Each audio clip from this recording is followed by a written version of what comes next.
Moi, il y a une phrase que j'aime beaucoup, c'est qu'il dit que le risque, en fait, c'est de ne pas en prendre. Et c'est vrai, tu vois, c'est vrai. Franchement, s'il y a un truc qui vous fait flipper, les gars, mais qui a peut-être une chance de vous amener quelque part, juste faites-le, tu vois. Faites-le, parce qu'au final, on n'a rien à perdre. On n'a vraiment rien à perdre. Tu viens de me rappeler d'un truc que j'avais dit à l'entreprise où je suis parti. Enfin, les gens qui suivent ma chaîne, ils savent où je bossais avant, tu vois.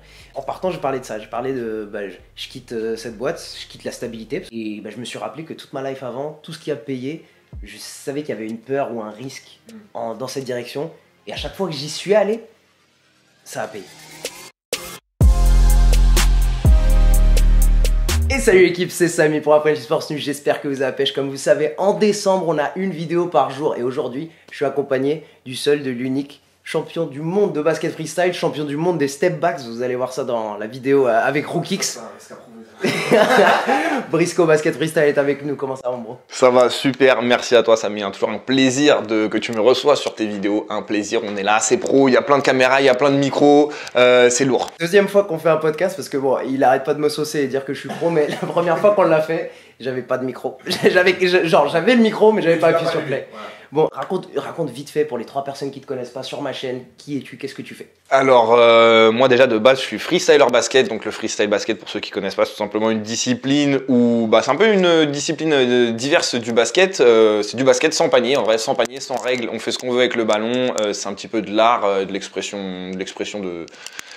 en fait, c'est faire des figures avec le ballon, le faire tourner sur son doigt, le faire rouler sur son corps. Donc voilà, de base je suis freestyler basket, j'ai été champion du monde comme l'a dit Samy, aussi champion de France, champion d'Europe. Et de ça, je me suis un petit peu tourné vers YouTube pour essayer de faire un petit peu plus connaître mon art, ma discipline, parce que avant ça et même aujourd'hui c'est pas encore super reconnu, mais avant ça on va dire que c'était encore pire. Et donc voilà, depuis fin 2016, début 2017, j'ai une chaîne YouTube qui tourne plutôt bien, je vais pas à m'en plaindre. Là je suis à plus de 300 000 abonnés. Et donc voilà, dessus, ça a commencé avec des tutoriels de freestyle, ça s'est diversifié sur le basket, les défis basket, avec les potes, puis finalement avec certains joueurs NBA parfois.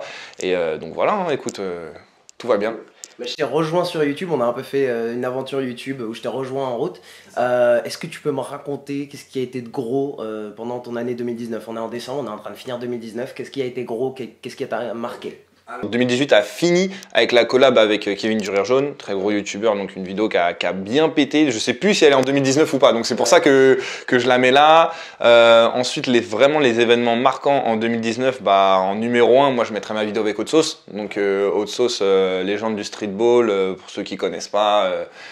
Ça me tient un petit peu la tête montante des mixtapes N1 à l'ancienne, et moi j'ai vraiment baigné dedans. Moi j'ai vraiment découvert le streetball et le freestyle grâce à ça. C'est même ça un petit peu qui m'a pris au basket traditionnel, si je peux dire, et m'a fait passer de l'autre côté, du côté obscur de la force, tu vois.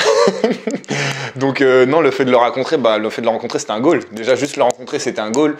Ensuite, le fait que, non, je vais pas vous spoiler la vidéo pour ceux qui l'ont pas vu, mais bon, qui me dédicace un maillot, qui me disent qu'il kiffe ce que je fais, que je lui apprenne des moves, mais que lui aussi, justement, pour une fois, m'apprenne ses moves, parce que c'est vrai que dans mes vidéos YouTube, en général, c'était plus moi qui enseignais le freestyle aux gens, et on n'a jamais vu le contraire, en fait. Et donc là, que le fait que ça se fasse, et que pour la première fois que ça se fasse, que ce soit avec lui, le mec qui est un petit peu mon Michael Jordan, au final, c'était ultra lourd. Donc c'est là vraiment le moment numéro 1 de 2019. Ensuite, voilà, il y a eu quelques vidéos cool avec des joueurs NBA. On a eu Rudy Gobert. Rudy Gobert, on en parlait là, c'est quand même quelqu'un. C'est un gros joueur qui. Et outre le fait d'avoir fait la vidéo, ce qui a été vraiment cool, c'est qu'on a vraiment passé un moment avec lui, tu vois. C'était pas juste comme quand tu le fais un petit peu avec les marques où on te dit bon, voilà, par exemple, j'ai fait avec James Harden aussi cette année. C'était un très bon moment. Hein, je le mets aussi dans mes meilleurs moments parce que voilà, c'est quelqu'un. Mais j'ai été 10 minutes avec lui. J'ai fait 5 minutes de freestyle. On a dû s'échanger 4 phrases à tout casser, tu vois. Ouais, c'est rapide. Et voilà. Après, c'est pas de sa faute, hein. Je le blâme pas, mais bon, c'est vrai que quand. J'imagine que l'agenda doit être chargé pour lui aussi. C'est ça. Mais ça doit être cool parce que je l'ai vu sur vos stories, surtout avec Rudy Gobert. Quand tu peux te poser avec un mec, discuter et voir que c'est un mec normal parce que c'est des gars normaux quand tu as l'occasion de te poser avec eux. Ça a rien à voir le fait de connaître la personne.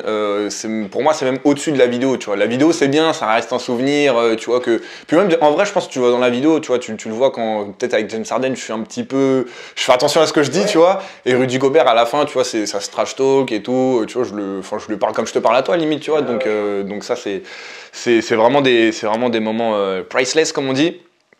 Et puis sinon, bah écoute, je pense que c'est mes top 3 en 2019. En tout cas, c'est les moments qui m'ont vraiment marqué. Après, bon, j'ai eu plein d'autres collabs vraiment cool. Hein. J'ai eu J-Max, j'ai fait des vidéos sur des trampolines, j'ai fait plein de concepts vraiment cool. Mais je pense que là, Haute Sauce, Gobert et Ardennes, c'est vraiment les top 3 moments. Okay. Alors, toi, t'as fait un truc qui m'intrigue. Parce que t'as entre guillemets réussi à au moins populariser le freestyle basket en France. Et moi du coup c'est ce que j'essaye de faire avec le foot américain en France. Et même quand je fais des vidéos entre guillemets de ouf, parce que je suis assez fier de la vidéo avec l'équipe de France qui vient de sortir, je vois beaucoup de gens qui me mettent dans les commentaires qui sont motivés, etc. etc. C'est quoi ton conseil pour moi? Alors c'est deux sports différents, moi c'est un sport collectif, etc. C'est quoi ton conseil pour moi pour rendre ce sport encore plus populaire en France? Moi déjà pour le début, je pense que la meilleure chose que j'ai fait déjà c'est qu'au moment où j'ai créé ma chaîne, tu vois, je l'ai pas fait dans le but d'être Briscoe Basket Freestyle et d'avoir 300 000 abonnés, tu vois. En fait j'ai jamais voulu mettre la lumière sur moi, tu vois. Par exemple, moi j'ai commencé avec des tutos et le but c'était vraiment de rendre ma discipline populaire, tu vois. Si tout le monde avait été parti, si tout le monde avait vu ma vidéo sur le freestyle, et que je crois que dans mes tutos je parle de freestylers japonais qui avant ils étaient vraiment au top du level. Si tout le monde avait vu cette vidéo et était parti suivre ces freestylers plutôt que moi, tu vois, ça m'aurait pas dérangé. Ça m'aurait grave pas dérangé parce que moi le but c'était de mettre la lumière vraiment sur le freestyle parce que je me disais mais attends, c'est merde, il y a un problème, je suis champion du monde, enfin en 2013 j'étais champion du monde. J'ai gagné 1000 $, ce qui est le price money, ce qui est déjà très faible pour un championnat du monde. En vrai, quand tu compares avec des championnats de, je sais pas, de skate où il y a 30 000 sponsors ou même d'autres disciplines, tu vois. Il y a aucun média qui en parle. Tu vois, je me dis, attends, merde, il y a un souci quelque part, tu vois. Et c'est un petit peu ça aussi qui m'a poussé à faire la chaîne YouTube. Donc déjà, le truc, c'est de le faire pour la discipline. Do it for the culture, you know. Donc, faut le faire pour la culture, carrément. Ça, déjà, si tu le fais ça dans le but de renseigner les gens et pas de te populariser toi, parce que c'est vrai qu'en ce moment, enfin aujourd'hui, avec les télé-réalités et tout ça, on a un petit peu un phénomène de star system, tu vois, les gens, ils essayent faire tout et n'importe quoi pour être au top. Je pense que le fait d'essayer de mettre ton truc sur le devant de la scène et de vraiment mettre la lumière sur ton truc et pas sur toi, déjà je pense que ça c'est le meilleur conseil que je puisse te donner. Après je pense que tu le fais très bien aussi, hein, tu vois, parce que t'es pas dans un délire t'es loin d'être dans un délire de mettre tout sur toi.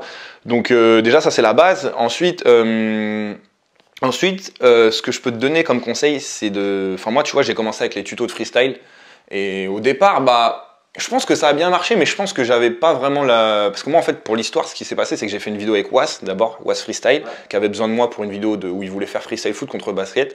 J'avais ma chaîne qui était totalement inactive depuis 5 ans, je devais avoir peut-être 600 abonnés.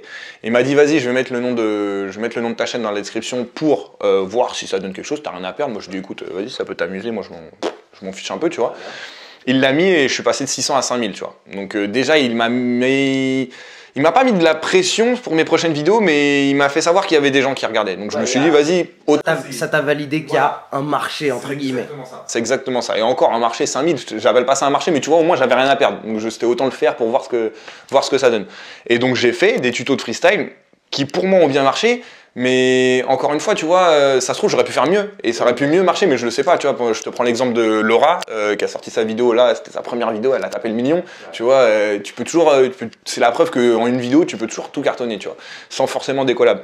Et donc moi, je me suis contenté de ça, entre guillemets, et j'ai continué à faire des tutos freestyle, jusqu'à ce que les gens commencent à me demander en commentaire, ouais, on aimerait bien te voir sur du basket, tu vois. Sur du basket, pas forcément du basket traditionnel, tu vois, mais enfin, je pense eux, ils veulent voir quelque chose qu'ils ont déjà vu dans la vraie vie. Ils ont besoin de voir ce lien, quoi. Exactement, le lien entre le freestyle et le basket. Et au final, quand j'ai proposé à faire du basket, ça a super bien marché parce que j'ai proposé mon basket à moi, tu vois. Donc avec des tricks, avec des petits ponts, avec un petit peu de freestyle dedans. Et je pense que c'est à ce moment-là que tu dois pouvoir proposer autre chose qui touche peut-être plus de gens. Tu vois, un truc qui se rapproche du foot US, mais tout en incorporant le foot US dedans, tu vois. Moi, ce que j'ai fait, c'est que j'ai proposé du basket tout en proposant du freestyle. Aujourd'hui, par exemple, moi, je connais ma commu, je connais mes vidéos qui marchent.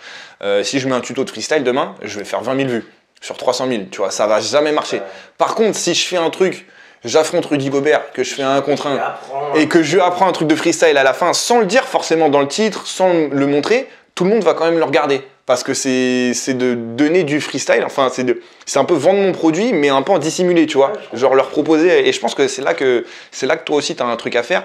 Peut-être si tu vois qu'en faisant des vidéos sur le foot US, ça marche, mais pas tant que ça, tu devrais peut-être trouver un truc qui touche plus les gens, mais à l'intérieur de la vidéo, dans ton contenu, mettre un petit lien vers le foot US pour au final les habituer, parce que moi c'est ça que j'ai fait en fait avec le freestyle. Au début il y avait plein de gens qui me disaient ouais j'aime pas du tout le freestyle et tout, c'est repris, c'est marché, nanani.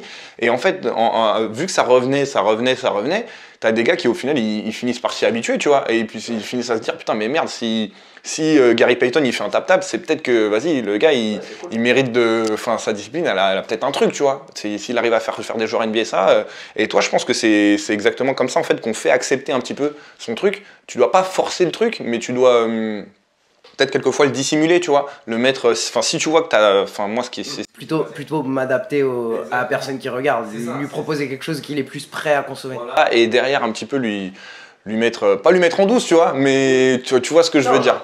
Proposer ce que tu as à proposer, mais en le faisant passer par un canal qui est plus habituel. Et là, je le ramène au basket. Toi qui es allé vers le basket, tu as fait un petit pas vers le basket. Mais ce que je kiffe, maintenant je suis en train de faire 1 + 1 = 2, ce que je kiffe, c'est que tu as toujours assumé qui t'étais sur le terrain. Tu vois. Là où les gens allaient commenter Brick Squad, là où les gens commentaient ouais, t'as pas de main gauche, etc. Tu as toujours assumé que tu n'essayais pas d'être ce mec qui va faire un finger roll clean main gauche. C'est clairement ça. Et moi, je l'ai toujours dit. Bah, moi, y a... même avec ton game qui s'améliore, le brise sur le terrain il y a 2 ans, c'est pas le même qu'aujourd'hui, clairement. Et pour te dire, moi il y avait une période, moi je disais de te couper, mais il y avait une période où je faisais du freestyle. Et ce qu'il faut savoir, c'est que les gens en fait ils gardent l'image, tu vois, de freestyle basket. C'est un truc divers du basket. Donc en fait ils ont toujours l'image de moi comme j'ai été. Donc que je joue au basket et que je fais du freestyle. Mais moi il y avait des périodes, genre pendant plus d'1 an, j'ai pas fait du basket, mais vraiment j'ai pris 0 shoot, tu vois.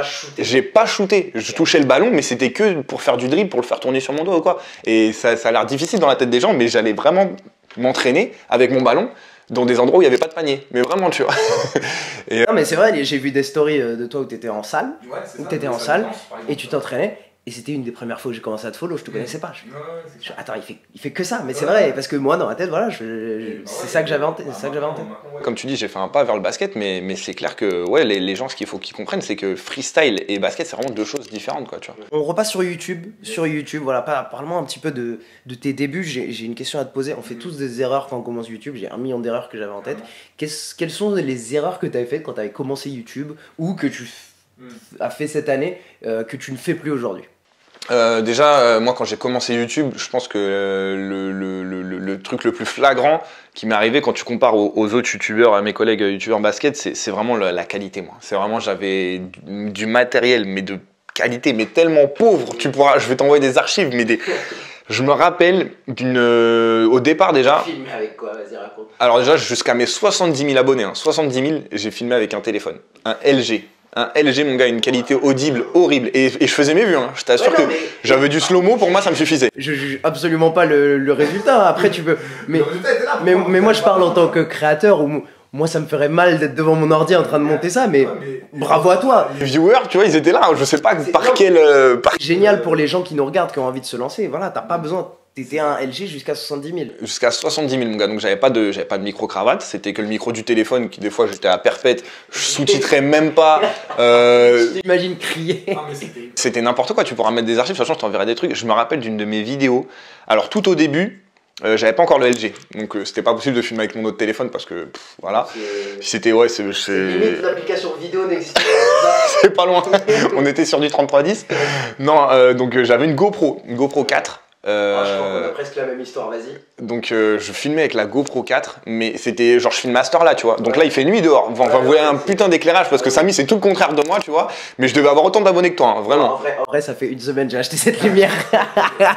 Sur ça on veut pas dire, mais l'éclairage était, enfin c'était la lumière de ma chambre qui était allumée, mon ampoule elle marchait pas, donc bref j'essayais de jouer avec les couloirs, c'était n'importe quoi. Il y avait vraiment un éclairage mais médiocre. Et j'étais avec une GoPro 4. Donc la GoPro 4, il faut savoir qu'elle date de quoi? Elle est de 2014-2015. À côté, le son de la GoPro, il est horrible. Donc quand la GoPro est dans la boîte, c'est encore pire. Ah, j'ai exactement la même story. Ça, c'était pour ma première vidéo. J'ai filmé un GoPro dans le truc. Et je me suis rendu compte au montage. Merde, y a pas d'audio. Bah moi j'en avais, mais un vraiment très faible en fait. Je sais pas si la boîte elle avait. Ouais, bah c'est waterproof, je crois, c'est ça. Et voilà, et du coup, bah je le savais. Du coup, quand j'ai fait cette vidéo, donc je me suis dit, vas-y, je vais me bricoler un micro. Donc j'ai pris mon téléphone et un un kit main libre en fait. Ah, non, c'était pas T'étais le démarcheur téléphonique, vendeur de fenêtres. J'avais le kit main libre, mais je voulais pas qu'on voie que c'était le kit main libre. Du coup, j'ai entouré les écouteurs autour du micro, de façon à ce que ça se voie pas trop. J'ai fait un espèce de nœud, et j'ai clipsé le tout avec un... Dis-moi que t'as le footage. Ah oui, tu le trouveras sur ma chaîne. Enfin, tu vois pas quand je fais la manip et tout, mais tu vois que le truc il est horrible. Tu vois un gros truc ici, tu sais pas ce que c'est. Et donc, j'avais un espèce de truc à clipser, tu sais, mais c'était des trucs pour mettre des photos. Tu sais, tu clips ta photo et c'est un pied pour photo en fait. Donc c'est un truc énorme. Ouais, je vois, c'est une pince à linge le truc. Voilà, c'est ça, mais en plus gros. Et donc je le mets là, avec mes écouteurs de mon iPhone ici. Donc j'ai une chaîne, à ce moment-là je portais une chaîne, je sais pas pourquoi. T'entends gling gling pendant tout. Oh là là. Gros, mais la vidéo, mais n'importe quoi. Je te jure, je me dis, mais comment les gens ils peuvent encore s'abonner à ma chaîne quand ils voient ça. Et le truc il est toujours en ligne en plus. Et ouais, non, franchement. Ah ouais, non, mais cette vidéo. Donc, non, ouais, le premier conseil déjà, c'est de. Enfin, bah, toi, ça s'applique pas à toi du coup, parce que. Non, mais là, on est en train de parler aux gens qui sont en train de regarder, tu vois. Ouais, premier conseil, bah, déjà. Après, y a pas besoin d'avoir non plus un matos incroyable, tu vois. Toi, t'es en train de montrer T'es en train de montrer l'équilibre du truc. Ouais. Moi, j'ai tourné au téléphone jusqu'aux 10 000 abonnés. Et pour des gens, 10 000 abonnés, c'est un truc de ouf. Pour moi, 10 000 abonnés, le chiffre en particulier, c'était la validation de est-ce que je continue ou pas, est-ce que je me prends au sérieux ou pas. À partir de 10 000 abonnés, je me suis dit, ok, j'investis un premier euro pour acheter des trucs. Moi, ça a été à 70. Mais après que cette... ça montre encore aux gens, voilà, t'as pas besoin de... Oh ouais, non mais ouais, bah comme quoi vous pouvez monter jusqu'à 70 000 qu'avec votre téléphone les gars. Mais non, plus sérieusement, ouais, déjà faut trouver un juste milieu, au moins avoir je pense une qualité de son déjà, vraiment c'est super important, le son on n'en parle pas assez et moi c'est vraiment ma première vidéo où j'ai ce micro là justement, on va pas en faire la pub mais où j'ai investi dans un micro. Ça, on va le dire, c'est le micro que tous les youtubeurs basket ont. On met le lien dans la description, on va faire la pub. Tout. Merci Pierre Cross, hein, c'était le premier. Pierre Cross il nous a mis tous ça, je suis sûr il est sponsorisé Sony ou quelque chose pour nous avoir vendu ça.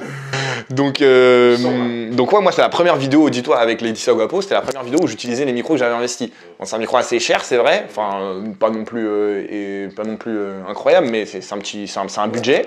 Et voilà, j'ai attendu les 300 000 abonnés pour investir dans un micro, alors que tu vois, on fait du basket. En vrai, tu sais, on serait juste des youtubeurs à faire que du facecam, tu vois, à être en face de notre caméra. À la limite, ce serait ok d'avoir juste le micro là. Mais quand tu joues, enfin, tu sais, t'es sur le terrain, t'es loin de la caméra, t'es obligé en fait. T'es obligé d'avoir un micro au final. Et on a de la chance de vivre en 2020 où ces petits trucs fonctionnent parce qu'il faut pas imaginer les trucs qu'il y avait avant. C'est quoi, j'ai envie de repasser sur ta carrière. Tu m'as dit que t'étais surveillant avant d'être sur YouTube. Et donc, t'as commencé YouTube pendant que t'avais ce job. Ouais. Et donc, t'as fait ce job, t'as fait YouTube jusqu'au moment où t'as décidé que YouTube suffisait pour vivre, c'est ça ? En vrai, c'est décidé et oui et non. Mais au final, je vais te resituer le truc. En gros, voilà, j'ai fait 3 ans, je crois, ce job au total. 3 ou 4 ans, je me rappelle, je pense 3 ans. Et sur la dernière année, YouTube et le taf, c'était plus possible, tu vois. Enfin, c'était des trucs de genre, je rentrais chez moi à 18h, je montais, je me couchais à 2h du mat, à 8h, j'étais debout, c'était pas un rythme, tu vois. À côté, je devais aller voir mon petit, c'était n'importe quoi, vraiment. Et forcément, en fait, on parle de YouTube là, mais quand t'es youtubeur, t'as aussi les autres réseaux sociaux qui vont avec. Donc t'as Instagram, t'as Twitter. Il faut poster, il faut faire des choses si tu veux continuer à être actif et si tu veux continuer à progresser dans ton truc. Et des fois, faut le faire quand t'es au taf. Tu vois, t'as pas le choix. T'as un client, par exemple, je sais pas, pour une vidéo sponsor qui t'appelle, faut répondre. Tu vois, c'est du taf au final. C'est compréhensible parce que c'est aussi du taf. Mais c'est un taf que tu peux pas faire pendant ton autre taf. Tu vois, et forcément, ça plaisait pas forcément à mes dirigeants. Je me suis fait griller 1 fois, 2 fois, 3 fois. J'étais en retard parce que j'étais en manque de sommeil, parce que voilà, c'était un rythme de ouf. Et ça arrive au bout d'un moment que les surveillants ils m'ont dit, enfin, on va pas te rediriger l'année prochaine. Et c'est arrivé il y a un peu plus d'un an, 1 an et demi du coup, pas juin là, mais juin de l'année d'avant. Et donc je me suis dit que c'est le moment. Hein. Ouais, ça, en fait, pour moi, dans la vie, rien n'arrive par hasard, tu vois. Et au final, je les remercie de ne pas m'avoir redirigé parce que regarde aujourd'hui où j'en suis. Et je me plains pas de mon ancien taf, tu vois. Il y a plein de tafs qui sont pires que ça. Franchement, surveillant animateur scolaire, t'es avec les petits, tu te tapes des barres de ouf. Ça a des parties reloues, mais franchement, c'est loin d'être le job le plus relou, tu vois. C'est vraiment un job où je me suis éclaté. Mais voilà, aujourd'hui, si je devais revenir à cette vie-là, mais plus jamais de la vie, tu vois. Quand je vois la vie que là où je jugeais, je fais ce que je veux, enfin, je fais ce que je veux. Je taffe aussi, bien sûr, tu vois, je suis pas au chômage non plus.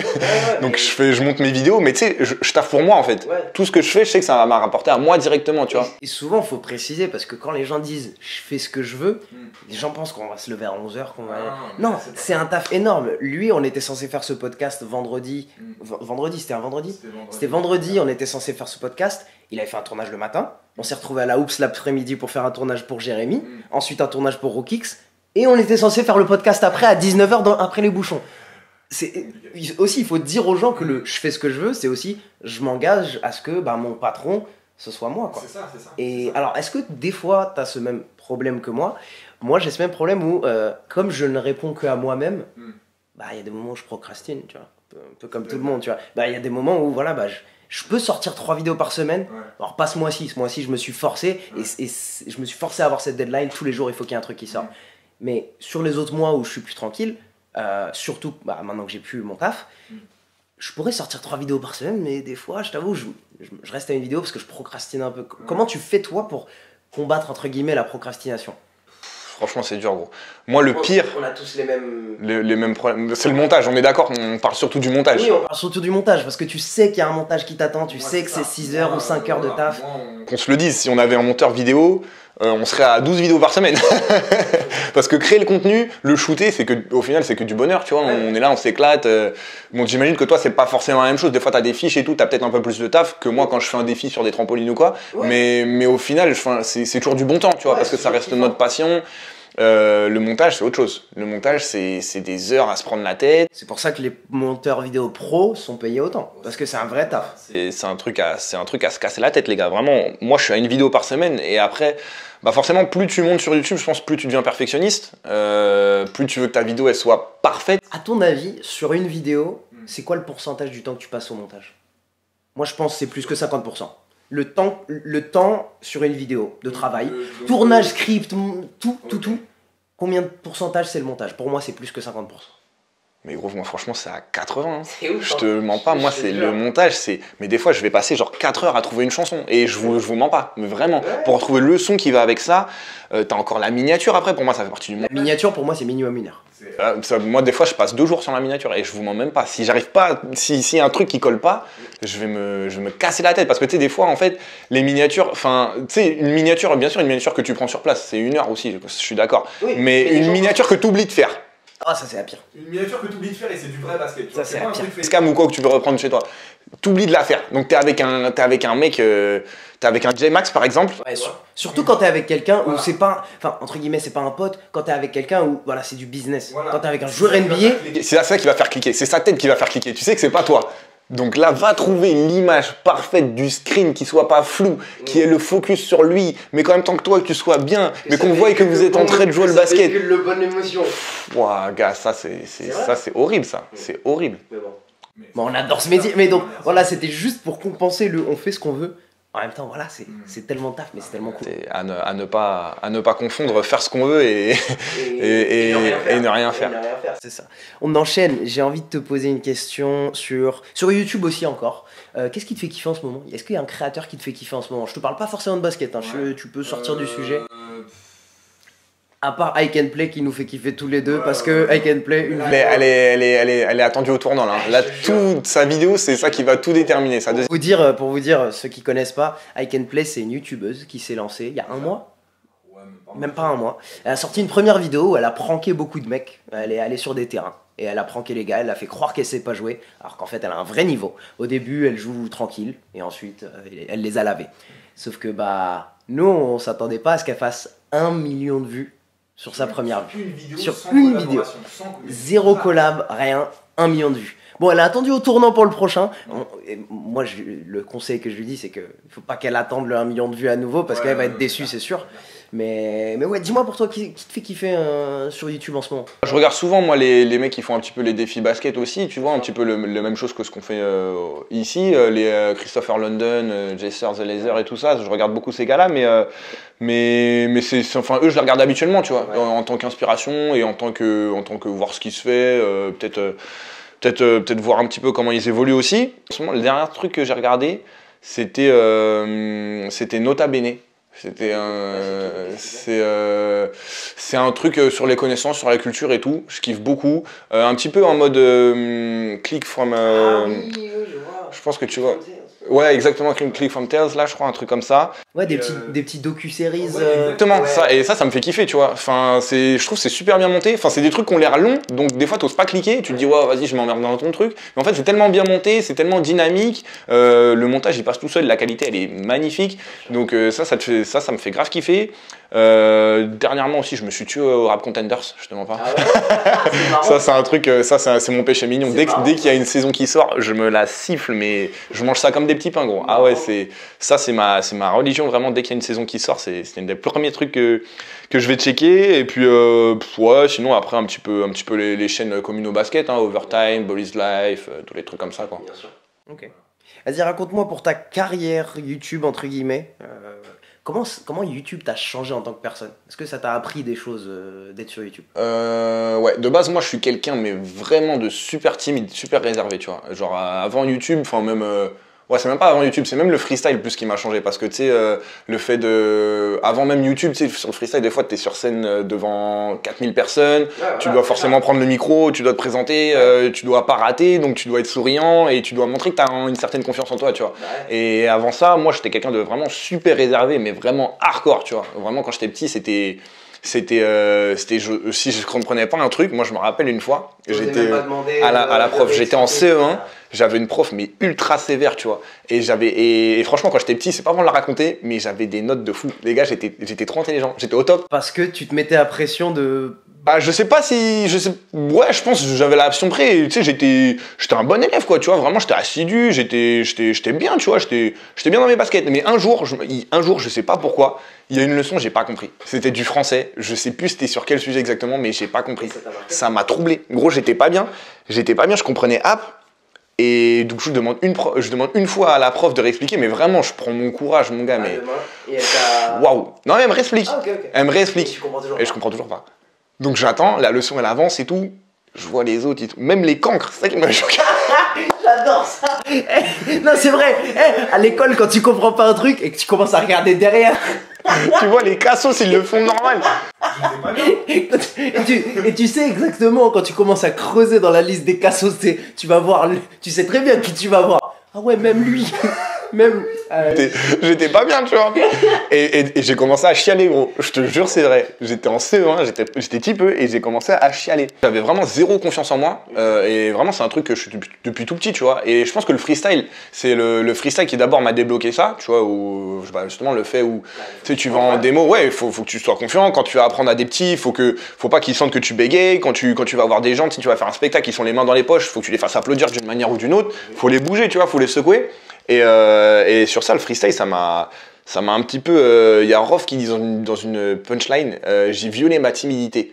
J'ai michetonné ma chance. Et c'est un petit peu ça, c'est un peu violer ma timidité, tu vois. Donc c'est un peu forcé et au final, bah, c'est un bon viol. C'est horrible ce que je dis. Mais c'est un bon retournement de situation, tu vois. C'est parce que ça m'a fait que du bien au final dans ma vie de m'ouvrir un petit peu et d'aller voir les gens. Et aujourd'hui, on fait un taf où, voilà, même quand ne serait-ce qu'influenceur, tu vois, tu vas à une reçoit ou pour Beats ou je sais pas où t'es invité, tu vas un petit peu être amené à parler avec tout le monde.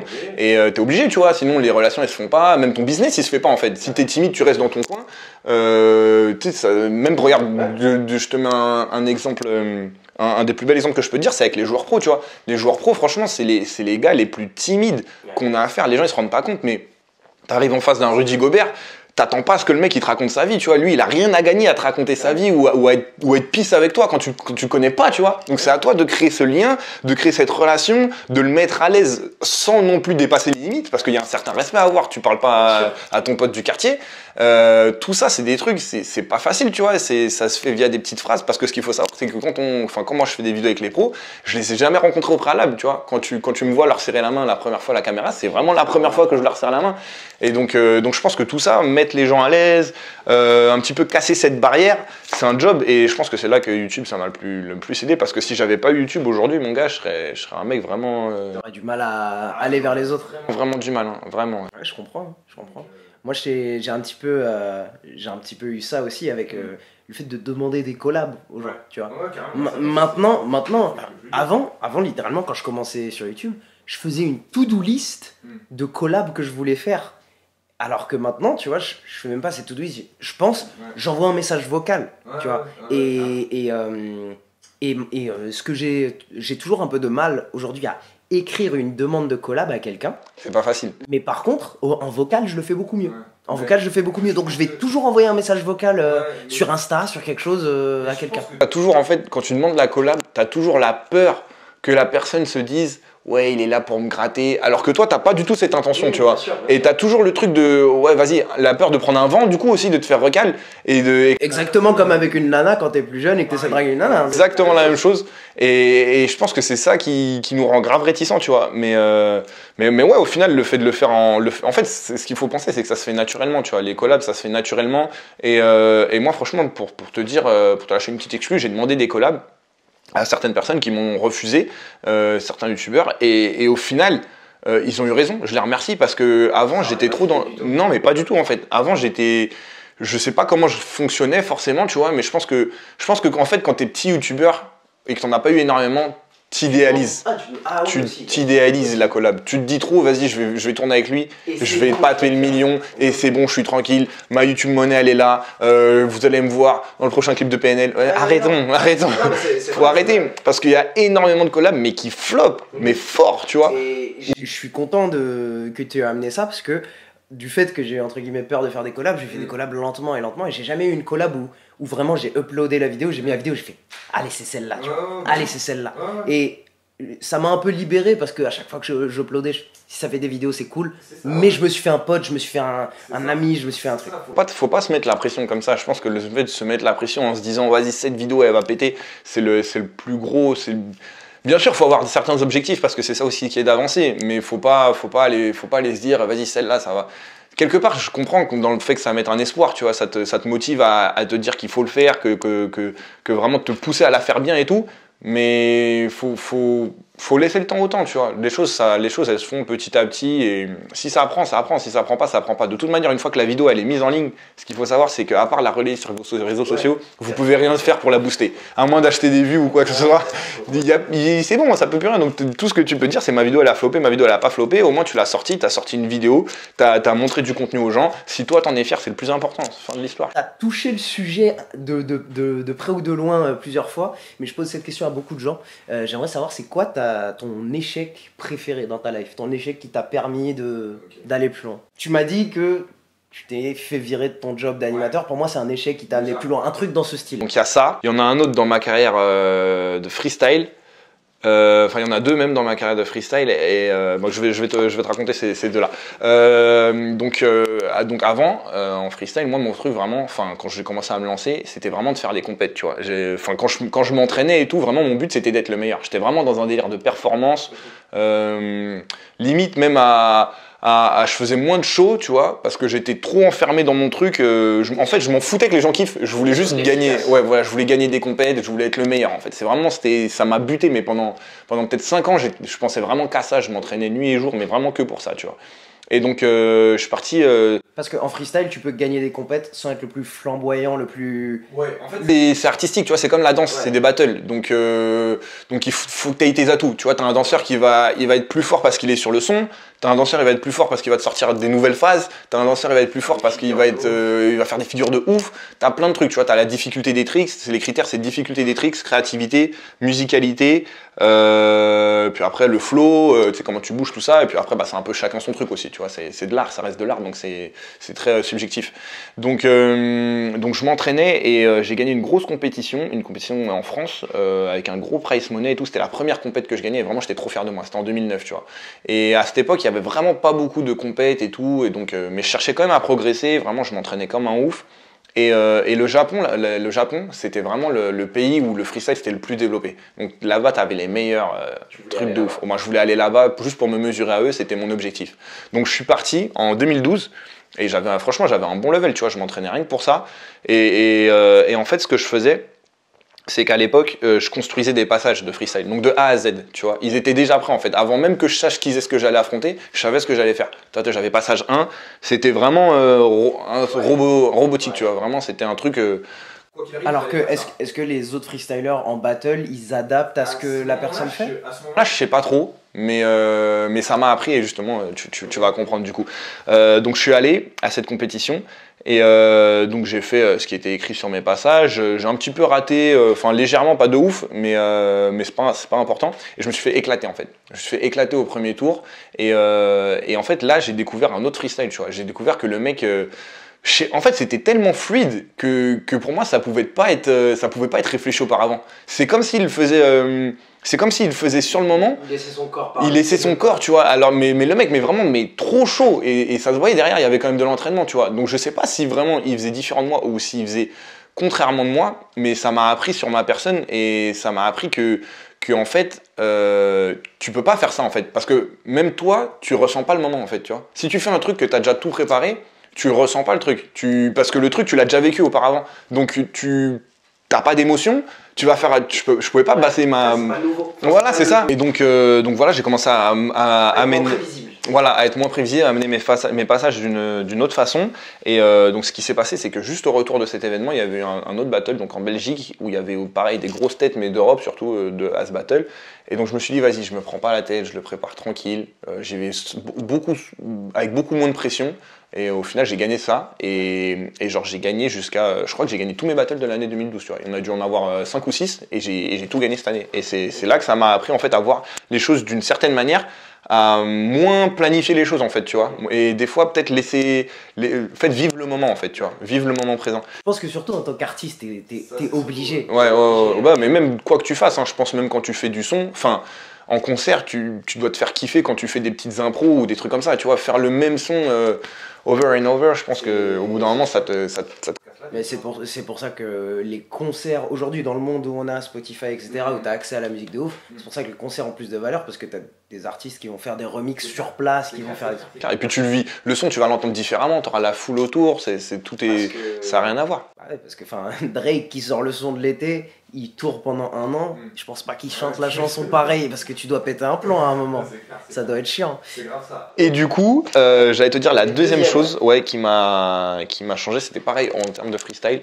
Donc au moment des championnats du monde, peut-être du coup quelques semaines avant, c'était en Russie, les championnats du monde en 2013, j'ai eu une proposition pour un plan de freestyle, donc ça c'était des shows. J'allais faire une semaine de show en Guyane, c'était payé 1000 balles. Et soit je faisais ça, soit j'étais invité au championnat du monde, donc j'avais tous mes frais payés. Par contre, je n'étais pas rémunéré, sauf si je gagnais, pareil, je gagnais 1000 balles. Et là, j'ai eu un dilemme de fou dans ma tête, tu vois. 1000 balles si je gagne ou 1000 Ou 1000 balles assurées. Mais j'avais le truc, le côté battle, le côté. J'avais réalisé mon rêve parce que c'était le championnat du monde. Et tu sais, comme je t'ai dit juste avant, pendant 5 ans, j'étais matrixé par être le meilleur, être le meilleur, être le meilleur. Là, j'avais la chance de le prouver ou assurer. Et au final, j'ai été prouvé, j'ai pris le kiff en fait, tu vois, j'ai pris la passion plutôt que la thune. Quitte à me dire, parce que en y allant, vu les têtes qu'il y avait, je peux te dire que j'étais vraiment loin d'être sûr de gagner. Et au final, ça a payé, tu vois, le fait de choisir la passion. Et donc, juste pour dire que voilà, choisir la passion à la stabilité, enfin, choisir le risque en fait. Parce que le risque, c'est ça au final. Moi, il y a une phrase que j'aime beaucoup, c'est qui dit que le risque en fait, c'est de ne pas en prendre. Et c'est vrai, tu vois, c'est vrai. Franchement, s'il y a un truc qui vous fait flipper, les gars, mais qui a peut-être une chance de vous amener quelque part, juste faites-le, tu vois. Faites-le parce qu'au final, on n'a rien à perdre. On n'a vraiment rien à perdre, si ce n'est la routine. Et la routine, croyez-moi, on veut pas garder ça toute notre vie.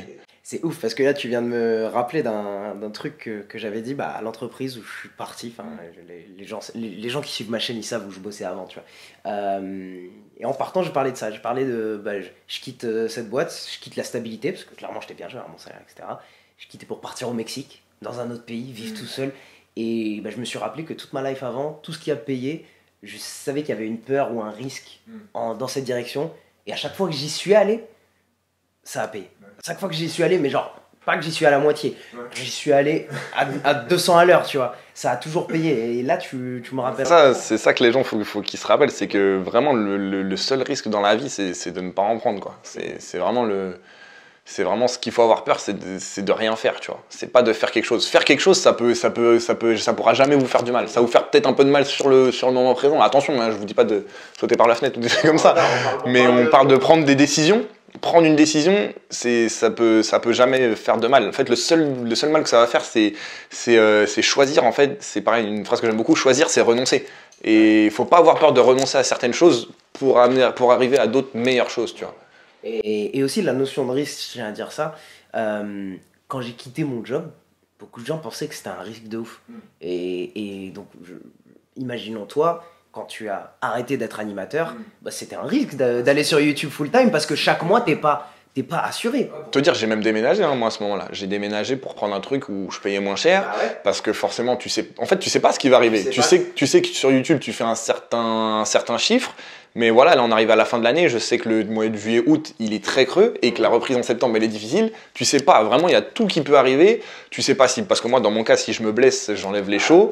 Je me blesse, ça veut dire que je peux plus jouer au basket. Il y a plein de choses qui peuvent arriver, hein, vraiment, mais donc, là où je veux en venir avec ça, il paraît qu'il y a du risque quand tu vois tout ça. Mais au pire des cas, tu peux retrouver un job.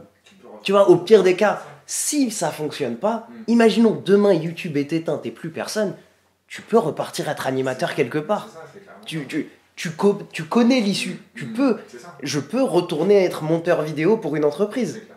Mais je sais pas ce que j'aurais si je fais ça, tu vois. En fait, ce qu'il faut se dire, c'est que c'est maintenant. C'est maintenant. C'est maintenant qu'il faut faire les choses qu'on veut, parce que c'est pas demain. Il faut arrêter de repousser les trucs, tu vois. Moi, c'est ça vraiment qui m'a fait comprendre, tu vois. C'est que rien n'arrive par hasard. Mais j'ai eu bien de la chance que ce truc-là, il m'arrive. Parce que sinon, ça se trouve, je serais encore dans ce job. J'aurais beaucoup moins d'opportunités qu'aujourd'hui, tu vois. Et franchement, faut y aller, les gars. Vraiment, faut prendre son courage à deux mains. Et il faut y aller. C'est pour ça que j'adore cette question de l'échec favori, parce que ça mène toujours quelque part.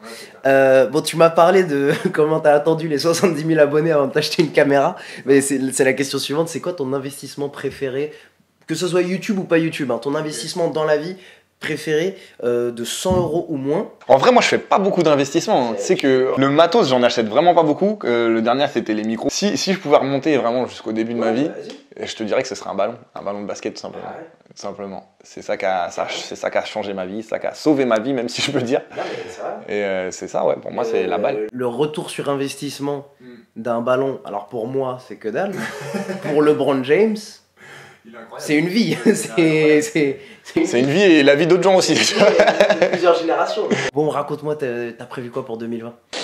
Alors, 2020, écoute, moi, ce qui fonctionne le mieux sur ma chaîne, c'est les collabs. Donc, beaucoup de collabs avec des pros. J'ai vu, t'essayes d'amener des gens un petit peu qui sont moins dans le monde du basket, des artistes. Ouais, les rappeurs, franchement, j'ai fait pas mal en 2019. J'ai fait avec Joker, j'ai fait. En fait, en rappeur, c'est tout ce que j'ai fait en 2019. Mais l'année d'avant, j'avais fait avec Camnouz aussi, qui était un ancien rappeur. Et j'ai fait avec J-Max aussi, un petit peu dans la musique, du coup. Mais c'est cool, c'est une culture qui est. Ouais, c'est ça. Et je pense que ça a carrément des trucs à faire, tu vois. Il y a, même en termes de challenge, tu vois, le fait de reproduire les punchlines qu'ils disent en challenge basket, je trouve ça, c'est un délire qui est grave cool. Et puis, moi, j'ai toujours dit, le rap et le basket, de toute façon, c'est lié. Je connais très peu de basketteurs qui écoutent du rock. ou... Jimmy Butler, il écoute de la country. Mais c'est un truc de ouf. Il y en a tellement peu qui écoutent. Mais moi, j'ai l'impression que c'est vraiment lié. Quoi que tu. Vraiment, peu importe ta dégaine, j'ai l'impression que. Ça, c'est la faute d'Alana Iverson, ça. Il nous a tous pourris, ça. Il a pourri beaucoup de gens avec ça. Donc voilà, un petit peu dans le monde de la musique, bien sûr les pros, comme je te disais, puis voilà, essayer de grandir un maximum, vivre de nouvelles expériences. J'ai beaucoup d'attentes sur le match NBA à Paris aussi, je sais pas ce que ça va donner. Continuer de vivre des rêves, parce que des rêves on en vit tous les mois avec cette aventure, et hâte de savoir quelles seront les prochaines opportunités qui vont se présenter à moi. Et voilà, continuer de tout défoncer et faire au mieux. Bon, mon bro, merci d'être passé. Hein. Merci à toi. Franchement, c'est cool. Plaisir. Merci d'être passé. Ça fait une vidéo par jour, et celle-là, je pense qu'elle va être plutôt longue, mais c'est cool de discuter comme ça. Moi, ce que je kiffe, c'est de donner un peu une plateforme. Que tu racontes ta vie. Je suis sûr qu'il y a des choses que tu as dit ici que tu n'as jamais pu dire. Franchement, 60% des choses que j'ai dit là, j'ai dit nulle part avant, gros. Cool. Bon, merci d'être passé ici, parce que ce que vous savez pas, il est à peu près 10 h du soir. Il est passé jusqu'à chez moi pour s'assurer de faire ça. On se retrouve dès demain, 20 h, pour plus de NFL, plus de NBA. Pensez à aller vous abonner sur sa chaîne. On a encore besoin de gens. Et ce sera tout pour nous. Allez, ciao. Peace. Merci à toi, mon gars. Lourd. Franchement, je kiffe. Ouais, franchement, c'était cool, hein.